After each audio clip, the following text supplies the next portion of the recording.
Hello dear students, एक बार फिर से आपका एमजे ऑनलाइन क्लासेज के यूट्यूब चैनल पर हार्दिक स्वागत और अभिनंदन मैं करता हूं। डियर स्टूडेंट्स, एक सेशन में अपन लोगों ने कुछ क्वेश्चंस के बारे में डिस्कस किया था और वो क्वेश्चन अपन ने 1 से लेके 22 यानी कि 1 से लेके 22 तक क्वेश्चन का डिस्कशन किया था। नेक्स्ट आगे की ओर चलते हैं। आगे की ओर जब क्वेश्चन पढ़ेंगे तो कुछ इंपॉर्टेंट क्वेश्चन, जैसे कि 23rd नंबर जो क्वेश्चन है उसमें लिखा गया he is then his sister. Dear students, यहाँ पर ध्यान देना, एक वर्ड का यूज किया गया है सेंटेंस के अंदर और वो सेंटेंस के अंदर किसका यूज किया गया है? देन का। अब इस सेंटेंस में यानी कि जो देन है, अगर देन आता है तो देन से पहले जो एडजेक्टिव होता है वो कंपेरेटिव डिग्री का एडजेक्टिव होता है।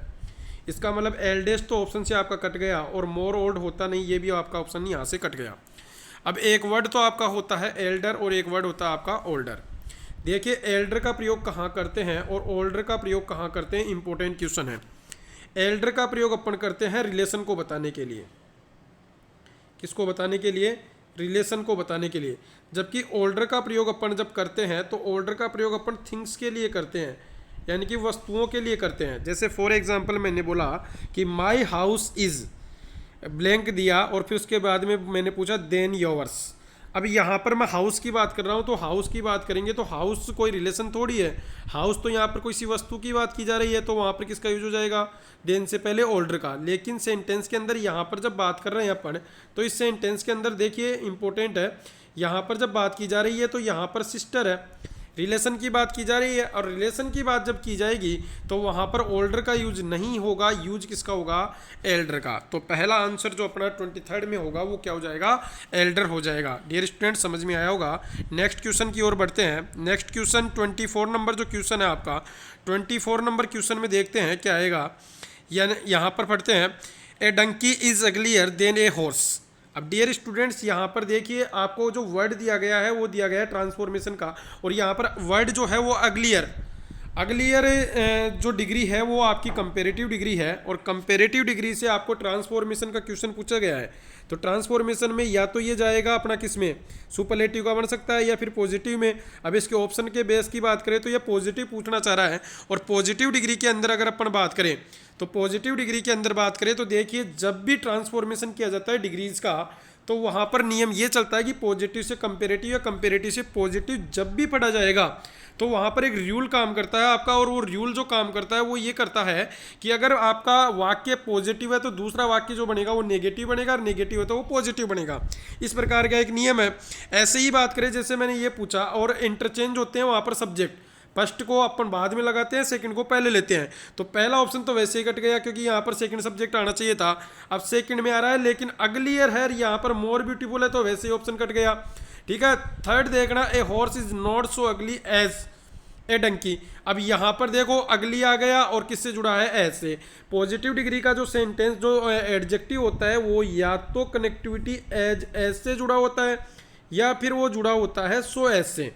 यह आपको पता रखना है। और यहाँ या एक नियम और याद रखोगे, अगर सेंटेंस में नोट का यूज है, किसका यूज है? नोट का, तो नोट के बाद में एज का यूज नहीं होगा। नोट के बाद में एज का यूज ना होकर किसका यूज होता है? सो का यूज किया जाता है। तो यहाँ पर जो ऑप्शन होगा वो अपना कौन सा सही हो जाएगा? सी आंसर इसका अपना सही हो जाएगा। समझ में आया होगा। नेक्स्ट क्वेश्चन की ओर बढ़ते हैं। नेक्स्ट क्वेश्चन 25th नंबर जो क्वेश्चन है वो है, the pen is mightier than the sword. अब स्वॉर्ड जानते हो तलवार होती है, वही क्वेश्चन पूछा गया है। और क्वेश्चन जो पूछा गया है डिग्री का ही है और ट्रांसफॉर्मेशन का क्वेश्चन है। तो वही देखिए, पहला ऑप्शन तो फिर से कट गया। सेकंड में देखो, the sword is mightily, but यहाँ पर कोई सेंस ही नहीं है इसका।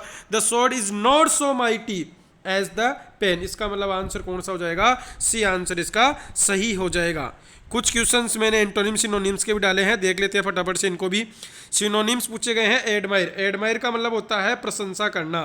एडमायर का मतलब क्या होता है? प्रशंसा करना। इसका मतलब यहाँ पर जब प्रशंसा करना होगा तो एडवाइस भी नहीं हो सकता, हेल्प भी नहीं हो सकता, फ्लेटर भी नहीं हो सकता। इसका मतलब कौन सा आंसर हो जाएगा? फ्रेज हो जाएगा। ठीक है। नेक्स्ट क्वेश्चन की ओर बढ़ते हैं। नेक्स्ट क्वेश्चन देखिए, एनोनमस। एनोनमस का मतलब होता है किसी जो जिस किसी का भी नाम नहीं होता, यानी कि नाम के बिना होता है, तो वो एनिमी भी नहीं हो सकता, वो एंग्री भी नहीं हो सकता, विथ वन वॉइस भी नहीं हो सकता, इसका मतलब क्या हो जाएगा, नेमलेस हो जाएगा। नेक्स्ट क्वेश्चन की ओर बढ़ते हैं। नेक्स्ट क्वेश्चन है ह्यूज। अब ह्यूज को पढ़े, ह्यूज का मतलब भारी भरकम होता है, बड़ा होता है, इसका मतलब इसका आंसर आपको देखते ही पता लग गया होगा क्या हो जाएगा, बिग आंसर इसका सही हो जाएगा। नेक्स्ट क्वेश्चन की ओर बढ़ते हैं। एंटोनिम्स पूछे गए हैं और एंटोनिम्स पहला पूछा गया है एडमिट का। एडमिट का मतलब क्या होता है, स्वीकार करना। अब अलाउ नहीं हो सकता, प्रोहिबिट का मतलब निषेध करना, डिस अलाउ नहीं हो सकता, इसका मतलब क्या हो जाएगा, डिनाई हो जाएगा। कई बार डियर स्टूडेंट्स ये आ चुका है, आपके एलडीसी के एग्जाम में भी ये क्वेश्चन पूछा गया था। ऐसे ही नेक्स्ट क्वेश्चन और देख लेते हैं। लॉस। लॉस का मतलब फाइंड भी नहीं होगा, ठीक है, लॉस का मतलब हानि हो गया ना, गेन का मतलब भी नहीं होगा, टाइट भी नहीं होगा, तो यहाँ पर आंसर कौन सा हो जाएगा, प्रॉफिट आंसर इसका हो जाएगा। सेशन समझ में आ रहा होगा डियर स्टूडेंट्स। आगे की बढ़ते हैं। बेनिफिट। बेनिफिट का मतलब लाभ होता है, ठीक है ना, तो इसका मतलब हानि जो होगा, बेनिफिट का मतलब लाभ हो गया एक प्रकार का, तो डैमेज नुकसान जो होगा वो इसका आपका क्या हो जाएगा, एंटोनिम वर्ड हो जाएगा। ठीक है डियर स्टूडेंट्स, नेक्स्ट क्वेश्चन की ओर बढ़ते हैं। इंपॉर्टेंट क्वेश्चन है, 32 नंबर देखते हैं। यहाँ पर क्वेश्चन देखते हैं। There will be a rush for seats when the train. अब डियर स्टूडेंट्स यहाँ पर जो देखने लायक बात है, इंपॉर्टेंट बात है, वो यहाँ पर जो दिया गया है वो दिया गया है वेन।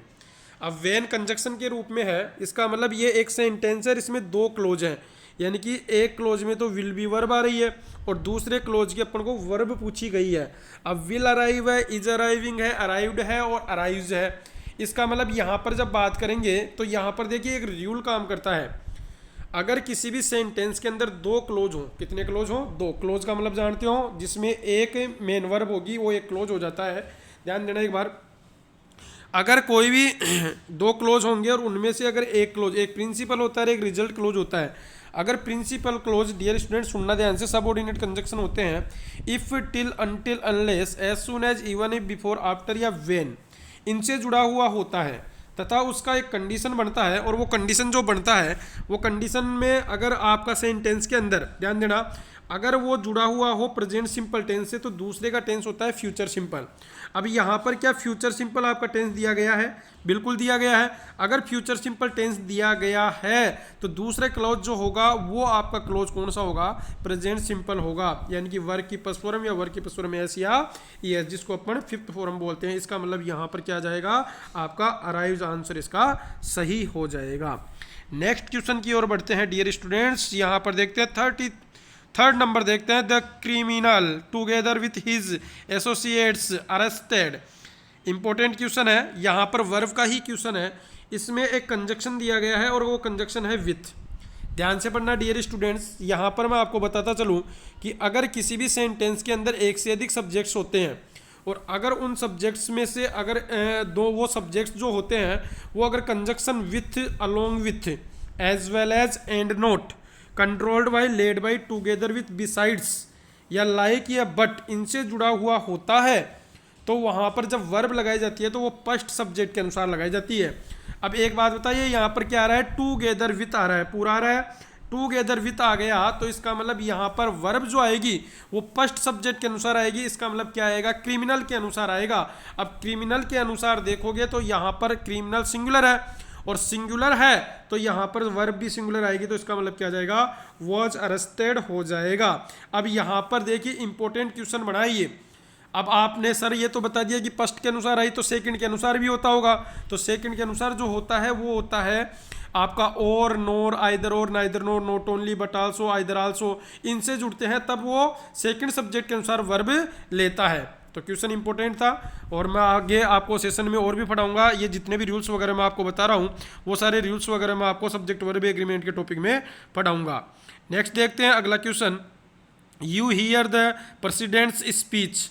देखिए ये क्वेश्चन जितने भी मैं करवा रहा हूँ सारे एग्जाम्स में आए हुए हैं और इम्पोर्टेंट क्वेश्चन है।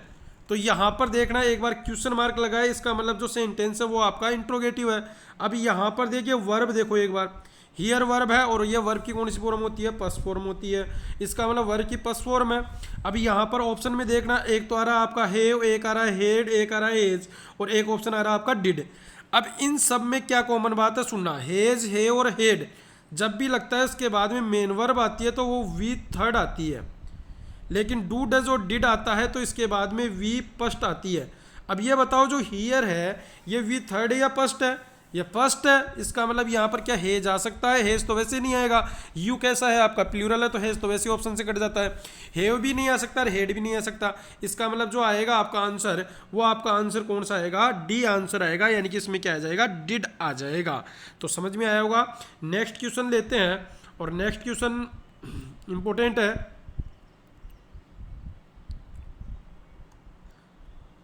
इफ आई वर, ध्यान देना, इफ आई वर, दूसरा क्लोज स्टार्ट हो गया, I wouldn't accept such treatment. अब यहाँ पर देखो आपको हिम है, ही है, देम है, वन है, ये सारे डियर स्टूडेंट जो क्वेश्चन होते हैं ये आपके प्रोनाउन से रिलेटेड क्वेश्चन होते हैं। और प्रोनाउन में पढ़ाया जाता है कि कब आपका देखिए एक पर्सनल प्रोनाउन होता है, उसमें एक तो सब्जेक्टिव केस जिसको अपन नॉमिनेटिव को केस बोलते हैं, कि ऑब्जेक्टिव केस जिसको पॉजिटिव केस बोलते हैं।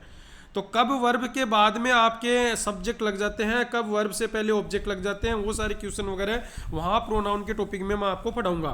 तो यहाँ पर देखिए एक प्रकार से ये सेंटेंस जो है वो सेंटेंस आपका कैसा है, कंडीशनल सेंटेंस है। और कंडीशनल सेंटेंस में देखिए बहुधा जब अपन यूज करते हैं तो इफ़ का यूज करते हैं, या देखिए विस का यूज करते हैं, या एज इफ का यूज करते हैं, या कई बार एज थो का भी यूज करते हैं। तो इन सब का यूज अपन करते हैं तो वो वाक्य कंडीशनल होता है। डियर स्टूडेंट्स आपको याद रखना है, जब भी इमेजिनेटिव कंडीशन लगती है, इमेजिनेटिव कंडीशन को बताने के लिए अपन वर का यूज करते हैं, चाहे सब्जेक्ट सिंगुलर होता है चाहे सब्जेक्ट प्लूरल होता है। और इस वर के बाद में जब केस लगाते हैं ना, तो वो कौन सा लगाते हैं अपन, सब्जेक्टिव लगाते हैं। कौन सा लगाते हैं, सब्जेक्टिव। अब एक बात बताओ, देखिए यहाँ पर अगर मैं बात करूँ तो यहाँ पर एक तो देम है, एक वन है, एक हिम है और एक ही है। इनमें से अगर मैं बात करूँ तो सब्जेक्टिव, देखो देम तो ऑब्जेक्टिव केस होता है, हिम भी ऑब्जेक्टिव केस होता है, वन सब्जेक्ट भी हो सकता है, ऑब्जेक्ट भी। लेकिन यहाँ तो वन की बात ही नहीं है, यहाँ बात कर रहा है वो किसकी, ही की। इसका मतलब वर्ग के बाद में जब आएगा तो यहाँ पर क्या आएगा, सी आंसर इसका सही हो जाएगा। यानी कि वर्ग के बाद में आने वाला केस कौन सा हो गया आपका, सब्जेक्टिव हो गया। इंपॉर्टेंट क्वेश्चन, ईच मन एंड ईच वुमन, ध्यान देना एक बार, ईच मन एंड ईच वुमन, ये मन है, मेन बोलते हैं कई स्टूडेंट इसको। देखिए डियर स्टूडेंट्स ये मन है, और मेन जो होता है वो MEN होता है, उसको मेन बोला जाता है। ऐसे ईच मन and each woman A vote. अब यहाँ पर किसी भी सेंटेंस के अंदर बात करें तो अगर किसी भी सेंटेंस में एक से अधिक सब्जेक्ट अगर एंड कंजक्शन से जुड़ते हैं, ये भी ध्यान रखोगे, एंड कंजक्शन से जुड़ते हैं तथा उसमें अगर उन सब्जेक्ट से पहले ईच या एवरी जैसे शब्दों का यूज किया जाता है तो उस वाक्य में अपन जनरली वर्ब लगाते हैं सिंगुलर। तो यहाँ पर सिंगुलर की बात करेंगे तो यहाँ पर जब बात करेंगे तो रखने का सेंस दे रहा है, और रखने का सेंस देगा तो यहाँ पर ना तो केन आएगा ना मस्ट आएगा, दो ऑप्शन कट गए। अब सिंगुलर वर्ब हेज और है में से कौन सी होती है, हेज होती है। डियर स्टूडेंट्स आपको ये याद रखना है, अगर किसी भी वर्ब के अंत में एस आ जाता है तो वो वर्ब होती है सिंगुलर, लेकिन जनरली नाउन के अंत में एस आता है तो वो हो जाती है प्लूरल। इसके क्वेश्चन में नंबर्स वगैरह आपको पढ़ाऊंगा, उस टाइम में अपन करेंगे। He was angry to speak to me. अब देखिए यहाँ पर डियर स्टूडेंट्स ये भी क्वेश्चन इंपॉर्टेंट है, सारे क्वेश्चन इंपॉर्टेंट है। यहाँ पर आ रहा है टू स्पीक, ये इन्फिनिटिव वर्ब होती है। अब इन्फिनिटिव वर्ब होती है तो उससे पहले एक जोड़ा बनता है अपने इंग्लिश में ट्रांसफॉर्मेशन में, टू और टू का, और इसको जब चेंज करते हैं तो वो चेंज करते हैं अपन सो दैट में, ठीक है। अब सो दैट तो लगवा नहीं रहा, यहाँ पर टू और टू का यूज करवाएगा तो दैट भी नहीं आएगा, सो भी नहीं आएगा, सच भी नहीं आएगा। इसका मतलब क्या आ जाएगा, टू आ जाएगा। जब इसको अपन ट्रांसफॉर्मेशन चेंज करते नेगेटिव में तो इसमें सो दैट में से चेंज करते हैं। ऐसे ही डियर स्टूडेंट्स नेक्स्ट क्वेश्चन देखते हैं। नेक्स्ट क्वेश्चन देखते हैं, I wish I A pen. अब देखो अभी अभी मैंने बताया था आपको, अगर सेंटेंस के अंदर विश आ जाए, हैं एज इफ आ जाए, एज तो आ जाए, ये सारे वर्ड आते हैं, तो अगर सेंटेंस में ये आएंगे तो वाक्य कंडीशनल हो जाता है। और कंडीशनल में वहाँ पर इमेजिनेशन को बताने के लिए किसका यूज किया जाता है, वर का, चाहे सब्जेक्ट सिंगुलर होगा चाहे सब्जेक्ट प्लूरल होगा। तो न वाज आएगा, न बी आएगा, न एम आएगा, यहाँ क्या आएगा, वर आएगा। ऐसे क्वेश्चन बहुत से बार पूछे गए हैं एग्जाम में, और एग्जाम के पॉइंट ऑफ व्यू से बहुत ही इंपॉर्टेंट होते हैं। तो आप लोगों को ये सारा सेशन आपको समझ में आ रहा होगा।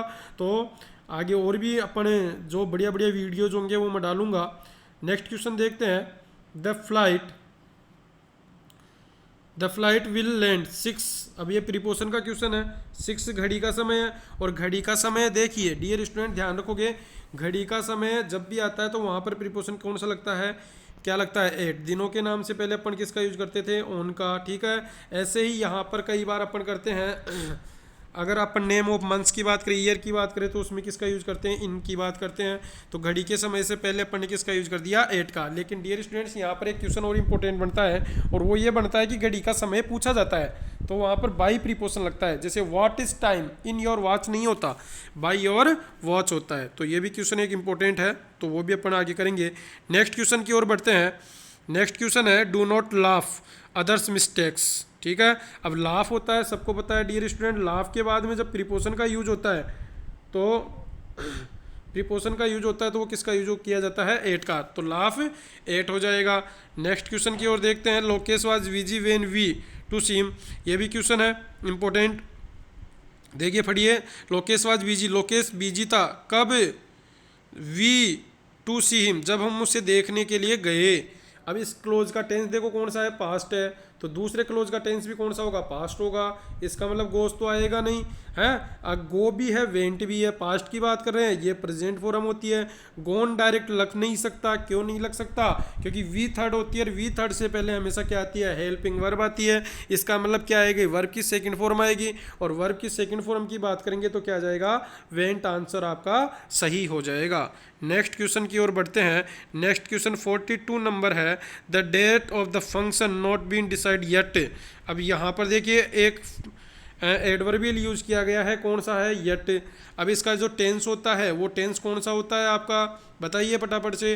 टेंस होता है वो प्रेजेंट परफेक्ट होता है। अगर प्रेजेंट परफेक्ट की बात करें, एक प्रकार का पेसिव का वाक्य है। अगर पेसिव का वाक्य है तो वही हैज या have plus been plus verb की थर्ड फॉर्म हो जाती है। अब यहाँ पर इसका सब्जेक्ट देखना बेटा, डियर स्टूडेंट क्या आ रहा है, द डेट आ रहा है। यानी कि किसी भी सेंटेंस के अंदर अगर नाउन के बाद में प्रीपोजिशन आ जाए फिर नाउन आता है, तो फर्स्ट वाले नाउन के अनुसार अपन वर्ब का यूज करते हैं। तो डेट आ गया, अब डेट आया तो यहाँ पर बताओ हेव आएगा, हेज आएगा, वाज आएगा, इज आएगा। यहाँ पर जब बात की जाएगी तो वी थर्ड है। अब वाज ये कट गया ऑप्शन, इज भी कट गया ऑप्शन। यहाँ पर सिंगुलर, ये सिंगुलर है तो हेव भी कट गया ऑप्शन। इसका मतलब क्या जाएगा, हेज। आंसर आपका सही हो जाएगा। खुद भी करने की कोशिश किया करो डियर स्टूडेंट्स आप लोग। नेक्स्ट क्वेश्चन देखते हैं, which of the following tense is usually used in newspaper headline. सबको पता है ये न्यूज़पेपर की जो हेडलाइन लिखी जाती है वो प्रेजेंट सिंपल टेंस में लिखी जाती है, ठीक है ना। और वो क्या हो जाता है, यहाँ पर टेंस आपका जो होगा जनरली अपन कौन सा लिखेंगे, प्रेजेंट टेंस लिखेंगे, ठीक है। कई बार अपन ये भी कर सकते हैं, पास्ट टेंस में भी लिख देते हैं, लेकिन इसके अकॉर्डिंग टू अपन केवल इसमें ये पूछा गया है tense is use newspaper headline, केवल न्यूज़पेपर की किसके बारे में पूछा है, हेडलाइन के बारे में। तो इसका मतलब प्रेजेंट सिंपल टेंस में अकॉर्डिंग लिखा जाता है। नेक्स्ट देखते हैं, which of the following tense is use in the describing the event in the newspaper. अब देखिए जो न्यूज़पेपर में जो डिस्क्राइब किया जाता है वो न्यूज़पेपर के अंदर जो डिस्क्राइब किया जाएगा वो पास्ट में किया जाता है। तो इसका मतलब वहाँ पर कई बार प्रेजेंट भी हो सकता है, कई बार फ्यूचर भी हो सकता है। तो इसका आंसर जो होगा वो कौन सा हो जाएगा, ऑल आंसर अपना सही आंसर इसका हो जाएगा। नेक्स्ट देखते हैं, स्लो एंड स्टडी। यहाँ पर देखना, स्लो एंड स्टडी। अब यहाँ पर देखो एक बार अगर बात करें तो यहाँ पर देखिए एंड से जुड़ा हुआ है। अब दो नाउन अगर एंड से जुड़ जाते हैं तो जनरली वर्ब प्लूरल आती है, लेकिन कुछ ऐसे नाउन्स होते हैं जो कि एंड से जुड़े होते हैं और एक दूसरे के वो पूरक होते हैं। जैसे अपन पेन एंड इंक हो गया है, आपने पढ़ा होगा, ब्रेड एंड बटर हो गया, टाइम एंड टाइड हो गया, हैमर एंड स्किल हो गया, स्लो एंड स्टडी हो गया। तो इन सब के बाद में वर्ब आती है सिंगुलर। अगर सिंगुलर आएगी तो यहाँ पर, और इन सब का टेंस एक प्रोवर्ब है, और प्रोवर्ब होती है या एक प्रकार का मोरल है, तो उसको अपन प्रेजेंट सिंपल टेंस में लिखते हैं। प्रेजेंट सिंपल टेंस में लिखेंगे तो या तो वर्ब की पसुर या वर्ब की पसुर में एस या ईएस। अब यहाँ पर वर्ब कैसी लगनी है, सिंगुलर, सिंगुलर लगनी है तो विन तो आएगा नहीं। इसका मतलब यहाँ आंसर कौन सा जाएगा, विंस आंसर इसका सही हो जाएगा। डियर स्टूडेंट्स आप लोग खुद क्वेश्चन को करने की कोशिश किया करो, जिससे कि आप लोगों को ये आए कि किस प्रकार से क्वेश्चन किए जाते हैं। It has been year since I last him. अब देखो जैसे कि अगर अपन सेंटेंस के अंदर बात करें तो सेंटेंस में जैसे वर्ड ही दिया गया है लास्ट, एम्फेसाइज करने के लिए एडवर्ब का पहले यूज इसने कर दिया, सही है। तो यहाँ पर टेंस हो जाएगा अपना पास्ट सिंपल टेंस। एगो हो गया, प्रीवियस हो गया है, यस्टरडे हो गया, द लास्ट हो गया। ये सारे वर्ड जब लिखे जाते हैं तो कौन सा टेंस होता है, पास्ट लिखा जाता है। और कई वर्ष बीत गए, ठीक है, उससे मिले हुए। तो ये बात हो गई। तो वर्ब की कौन सी फॉर्म हो जाएगी, सेकंड फॉर्म। एक क्वेश्चन इंपॉर्टेंट इसमें भी निकलता है, जैसे अपन बात करें सिंस की, तो सिंस से जुड़े हुए दो क्लोज होते हैं, तो एक का प्रेजेंट परफेक्ट टेंस होता है तो दूसरे का पास्ट सिंपल टेंस भी होता है। ये सीक्वेंस ऑफ टेंसेज होते हैं, उनमें पढ़ाया जाता है, वो टॉपिक मैं आपको पढ़ाऊंगा। अगर डियर स्टूडेंट्स आप लोगों को ये मेरे जितने भी वीडियोज़ वगैरह हैं ये सारे अगर आप लोगों को पसंद आ रहे हैं तो आप लोग हमारे MJ ऑनलाइन क्लासेज के नाम से जो यूट्यूब चैनल बना हुआ है उसको आप लोग सब्सक्राइब कीजिए और ज़्यादा से ज़्यादा संख्या में आप इसको शेयर कीजिए, कमेंट कीजिए, अगर कोई भी कमी होती है तो उसको आप देखिए। ठीक है, आज का सेशन इतना ही, बाकी मिलते हैं नेक्स्ट सेशन के अंदर। धन्यवाद। जय हिंद, जय भारत, जय जय MJ।